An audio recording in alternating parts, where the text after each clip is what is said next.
Erev Tov Rabotai, we are continuing with our Mishna Yomi Masechet Maasrot. We are up to Perik Gimel, Mishnah Gimel. Today's Mishnayot should be Leil Nishmat Neria ben Svetlana Aranbayev Neliyahu ben Burcha Israelov Minuchatam Began Eden. Amen. The Mishnah begins, Hasocher et hapoel la'asot bazetim. If someone hires a worker to work with olive trees, and we're going to see what that work is, Amar lo al menat le'echol zetim. And when the worker agreed to do the job, he said to the owner, I will do so on condition that I may eat olives. And the Mefarshim explain, the Mishnah is speaking of work that does not entitle the worker to eat by Torah law. For example, to hoe or to weed under the trees. Therefore, his right to eat comes only as a result of him asking the owner before he accepts the job. Therefore, the Mishnah says, if he eats one olive at a time, he's exempt from separating Maasrot. But if he combined two or more olives before eating them, meaning he picked two olives before eating one, he is obligated to separate Maasrot before he may eat them. Like we explained in yesterday's Mishnah, that the rabbis considered two fruits together as a small pile. The pile is then considered processed enough that this sale, because it's like the owner selling it to me, part of my wages, that's going to set the maaser obligation. We spoke about this more in yesterday's Mishnah.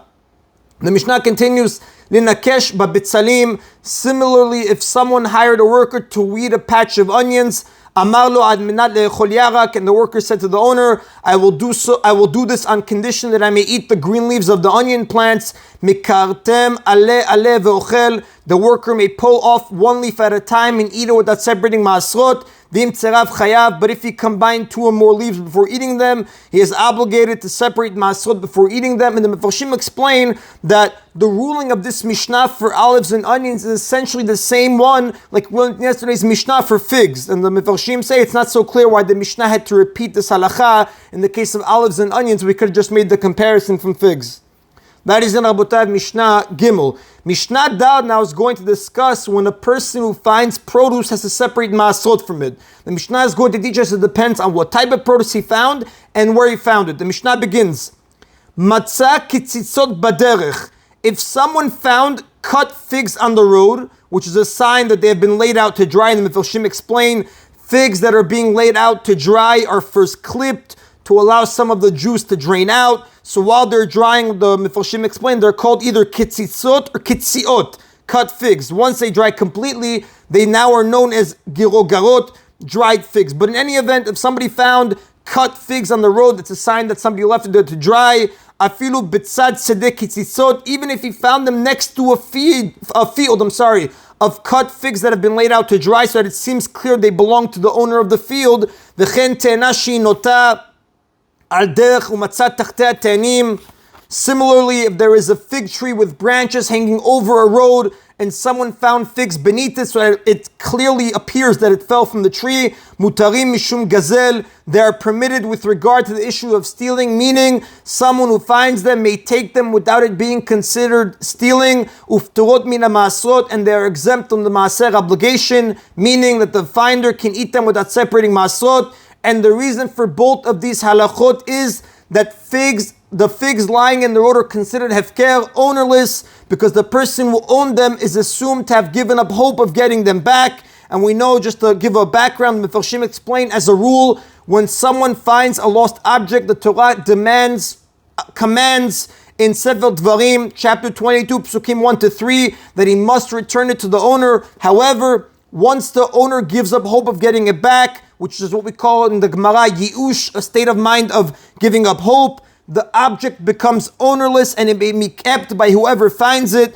When figs are found lying on the side of the road, the Mefarshim explain, we may assume that their owner has given up hope of getting them back. And the reason for this is because figs that fall from a tree get smashed and dirty and no longer look like figs on the tree. So since they cannot be positively identified as having come from the field or the tree that they might have dropped, because they might have been dropped by someone passing by, the owner assumes that someone who finds them will take them for himself, thereby him giving up hope, allowing us to keep it.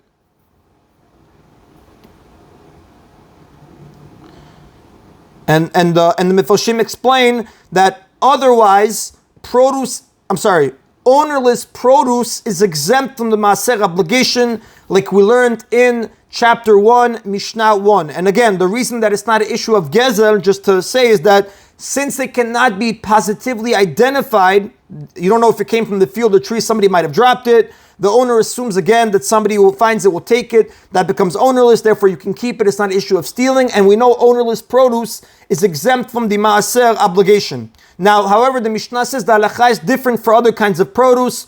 Ubazetim ubecharuvim chayavim. If olives or carobs are found on the road beneath an olive or a carob tree, they are not considered ownerless and they are subject to the maaser obligations, because here the owner of the tree does not give up hope of getting back his fruits, because they can be identified as having come from his tree even after falling onto the road, because the Mefarshim explain, very interesting enough, the coloring of fruits is somewhat different from tree to tree. So someone finding olives or carobs under a tree can easily identify whether they came from that tree. Unlike figs, these fruits are tough for another reason, that unlike figs, these fruits are tougher. They do not become damaged much by their fall from the tree. Therefore, the owner assumes that people passing by will not take them for themselves and that he will get them back. Therefore, they remain obligated in the maaser obligation, and therefore someone who finds them must return them to their owner, who is then obligated to separate Maasrot from them. The next part of the Mishnah, the Mefarshim explain as an introduction, discusses when someone who finds completely dried figs must separate Maasrot from them. These figs, the Mefarshim explain, were not found next to a field of dried figs, but somewhere else. So since there is no way of identifying the owner, they're considered ownerless, and whoever finds them may keep them. However, that doesn't free them from the Maaser obligation. Ownerless produce is exempt from Maasrot only if it was ownerless before its processing was completed. Once it was completely processed and the Maaser obligation took effect, it remains in effect even if the produce becomes ownerless afterwards. So the question here is now, when can the finder assume that the figs were lost? Before they were finished? And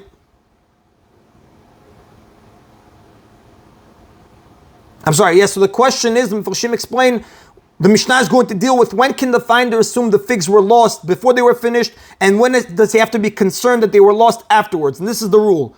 Matzah golgarot. If someone found dried figs and it's not clear if the processing had been completed by squashing them into a barrel, like we learned in chapter 1, Mishnah 8, the final step in processing dried figs is that you have to squash them into a barrel. But the figs here were found somewhat squashed, but that could have happened because people stepped on them. Therefore, we have a doubt, were they lost before or afterwards, after they were finished?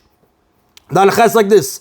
Im darsu of bnei adam chayav. If most people in that city have already squashed their dried figs into barrels, the finder has to assume that the ones he found have also been squashed before they were lost, and therefore he's obligated to separate Maasrot from them. Vimlav patur. But if most people in that city have not yet squashed their dried figs into barrels, he can assume that the ones he found had also not yet been squashed, and he's not obligated to separate Maasrot from them. In this case, he can assume that the figs were lost by one of the majority of people who had not yet finished the figs by squashing them into a barrel. Therefore, the figs became ownerless before the Maaser obligation took effect, and Maasrot do not have to be separated from them. The Mishnah continues, Matzah pinchet vela, if he found pieces cut from a cake of figs, which the Mefarshim explain, dried figs were often pressed into round cakes called devela. These cakes would then be cut into pieces, with each piece containing a number of figs pressed together. If you found pieces cut from the cake of figs, chayav, he is obligated to separate Maasrot from them, she'adu shen midvar gamur, because it's known that they're from something whose processing was completed before they were lost, because the Mefarshim explain, pressing figs into a round cake is the final step in processing those figs, what we call gemar melacha, and therefore, when a person finds a piece that had been cut from such a cake, it's clear that the figs inside of it had become subject to the Maasrot obligation before being lost. The Mishnah now concludes the discussion of fruits that were found. The Mishnah concluded the discussion of fruits that were found. The Mishnah now is going to conclude by teaching a halacha about using carobs before the processing has been completed. V'charuvin, regarding carobs, ad shelo chenasan lerosh hagag, before a person has gathered them into a pile on top of the roof, which marks the end of the processing, the Mefarshim explain, carobs were generally spread out on rooftops to dry in the sun. Once they were dry, they would be gathered into a pile. That's considered the completion of the processing, like we learned in chapter 1, Mishnah 6. Morid mem lebehema patur. He may take some down from the roof for his animal to eat, and he's not obligated to separate Maasrot from them, because he will return the leftover carobs to the roof. And the Mefarshim explain The Mefarshim explain it's permitted to feed an animal produce that is not yet fully subject to the Maaser obligation, and even to give it regular amounts of that food. Whatever is permitted to a person for snacking can be fed in a regular amount to an animal. The difference between snacking and eating regular meals only applies to people. So since these carbs were not yet gathered into a pile, they were not yet finished, and they're still permitted for snacking, because again we said ad shelo knasan lerosh hagag, before a person gathered them. Therefore, since they're allowed for snacking for people, they're allowed to be fed to the animals completely. However, the Mishnah is bothered by a question that Mefarshim explained. Seemingly, the carbs that he takes from the roof to feed to his animals should be considered finished. Why? He no longer plans to dry them. So why are they not subject to Maasrot? So for this, the Mishnah answered by saying he will return whatever carbs the animals leave over to the roof, and therefore all the carbs he removed are still considered part of the batch that's drying on the roof. Since the majority of that batch is not considered finished. So even the ones he removed to feed his animals are not considered finished, and therefore he doesn't have to separate Maasrot from them before feeding them to his animal.